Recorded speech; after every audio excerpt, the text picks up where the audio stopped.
Ada satu hal yang mencuri perhatian saya, Lex. Apa itu? Saya memang tidak menduga sama sekali.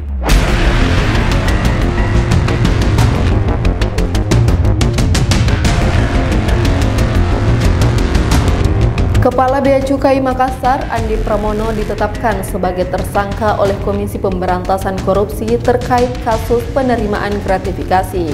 Dia juga dicekal untuk ke luar negeri.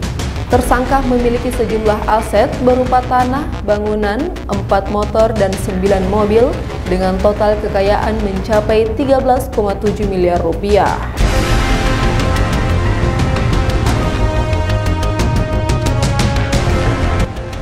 Kepala Pemerintahan KPK, Ali Fikri, mengungkapkan bahwa penyidik telah menemukan bukti yang kuat terkait dugaan gratifikasi yang diterima oleh Andi. Penetapan tersangka ini dilakukan setelah melalui proses penyelidikan dan ditemukan sejumlah alat bukti yang cukup, sehingga kasusnya telah naik ke tingkat penyidikan. Ali Fikri menyatakan KPK meningkatkan perkara ini ke tahap penyidikan karena adanya kecukupan alat bukti. Penyidik telah menemukan bukti berupa dokumen dan alat elektronik saat melakukan penggeledahan di rumah Andi Pramono. Kasus ini mencuat setelah Andi Pramono memamerkan gaya hidup mewahnya di media sosial. Pusat Pelaporan dan Analisis Transaksi Keuangan atau PPATK menyebutkan bahwa Andi Pramono memiliki transaksi dengan nilai yang besar.